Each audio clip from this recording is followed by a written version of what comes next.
എബ്രായർ 12:1. ആകയാൽ നാമും സാക്ഷികളുടെ ഇത്ര വലിയൊരു സമൂഹം നമുക്ക് ചുറ്റും നിൽക്കുന്നതുകൊണ്ട് സകല ഭാരവും മുറുകെ പറ്റുന്ന പാപവും വിട്ട് നമുക്ക് മുൻപിൽ വച്ചിരിക്കുന്ന ഈ ഓട്ടം സ്ഥിരതയോടെ ഓടുക. ഓട്ടക്കളത്തിലായിരിക്കുന്ന നാം എപ്രകാരം ഓടണം? സുഗമമായ ഓട്ടത്തിന് തടസ്സമായിരിക്കുന്ന ഭാരവും മുറുകെ പറ്റുന്ന പാപവും നാം വിട്ടുകളയേണ്ടതാണ്. നമ്മുടെ ലക്ഷ്യപ്രാപ്തിയിലേക്കുള്ള പ്രയാണത്തിലെ ബാധ്യതകളാണ് നാം അനാവശ്യമായി പേറുന്ന ഭാരവും നമ്മെ വലിഞ്ഞു മുറുക്കി പുറകോട്ട് വലിക്കുന്ന പാപവും. അതുപോലെ തന്നെ നമ്മുടെ ഓട്ടം വിജയിക്കണമെങ്കിൽ നമ്മുടെ നോട്ടം വിശ്വാസത്തിൻ്റെ നായകനും പൂർത്തി വരുത്തുന്നവനുമായ യേശുവിൻ്റെ മേലായിരിക്കണം.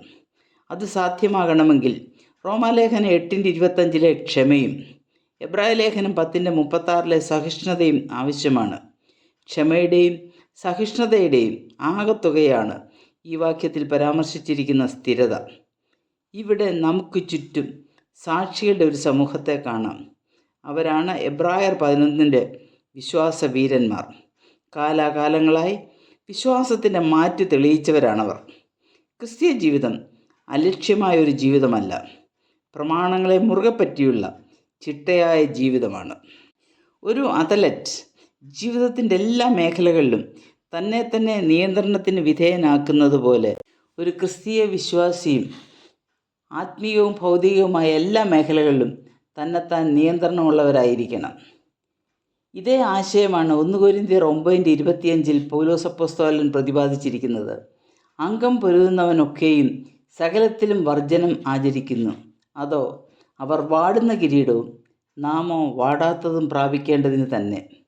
വാടുന്ന കിരീടത്തിനു വേണ്ടി ഭൗതിക ലോകം ഇത്രമാത്രം അധ്വാനം കഴിക്കുന്നുവെങ്കിൽ വാടാത്ത കിരീടത്തിനു വേണ്ടി നാം എത്രമാത്രം അത്യധ്വാനം കഴിക്കേണ്ടതാണ് എന്നാണ് പൗലോസ് അപ്പോസ്തലൻ ചോദിക്കുന്നത്. 27-ാം വാക്യത്തിൽ പൗലോസ് ഒരു മുന്നറിയിപ്പ് നൽകുന്നു. മറ്റുള്ളവരോട് പ്രസംഗിച്ച ശേഷം ഞാൻ തന്നെ കൊള്ളരുതാത്തവനായി പോകാതിരിക്കേണ്ടതിന് എൻ്റെ ശരീരത്തെ ദണ്ഡിപ്പിച്ച് അടിമയാക്കുകയത്രേ ചെയ്യുന്നത്. ചിട്ടകളില്ലാത്ത ക്രിസ്തീയ ജീവിതം പ്രയോജനരഹിതമായിരിക്കും. അങ്ങനെയുള്ള ജീവിതത്തിൽ ദൈവത്തിന് പ്രവർത്തിക്കുവാൻ സാധ്യമല്ല. ഇപ്രകാരം ദൈവത്താൽ ഉപേക്ഷിക്കപ്പെട്ട ജീവിതത്തെ കായിക ലോകത്തിലെ ചില സംഭവവുമായി ചേർത്ത് ചിന്തിക്കുവാൻ സാധിക്കും. ഉത്തേജക മരുന്നിൻ്റെ ബലത്തിൽ 1988 100 മീറ്റർ ഒളിമ്പിക്സ് ഗോൾഡ് മെഡൽ നേടിയ ബെൻ ജോൺസൺ പിടിക്കപ്പെടുന്നതുവരെ സ്വർണ്ണ മെഡലിന് അവകാശിയായിരുന്നു. അതുപോലെ ക്രിസ്തീയ പ്രവർത്തനം ആദായമാർഗമാക്കി പ്രവർത്തനങ്ങളെ ഊതി വീർപ്പിക്കുന്നവർ പിടിക്കപ്പെടുന്നവരെ എല്ലാവരുടെയും പ്രശംസ നേടുന്നു. 1986 ഏഷ്യൻ ഗെയിംസിൽ 800 മീറ്റർ ഓട്ടത്തിൽ വെള്ളി മെഡൽ നേടിയ ഷൈനി വിൽസൺ ട്രാക്ക് തെറ്റി ഓടിയതിനാൽ തൻ്റെ മെഡൽ ഉടൻ തന്നെ തിരികെ കൊടുക്കേണ്ടി വന്നു.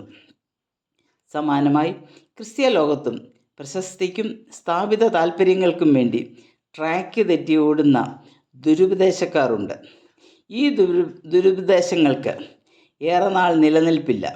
എന്നാൽ ലെസ്ലോങ് എന്ന ജർമ്മൻകാരൻ തെറ്റ് ചൂണ്ടിക്കാണിച്ചപ്പോൾ തിരുത്തുവാൻ ആയതാണ് ജെസി ഓവൻസ് എന്ന കറുത്ത വർഗ്ഗക്കാരന് 1936 ജർമ്മൻ ഒളിമ്പിക്സിലെ ലോങ് ജമ്പിന് സ്വർണ്ണ മെഡൽ നേടുവാനിടയായത്.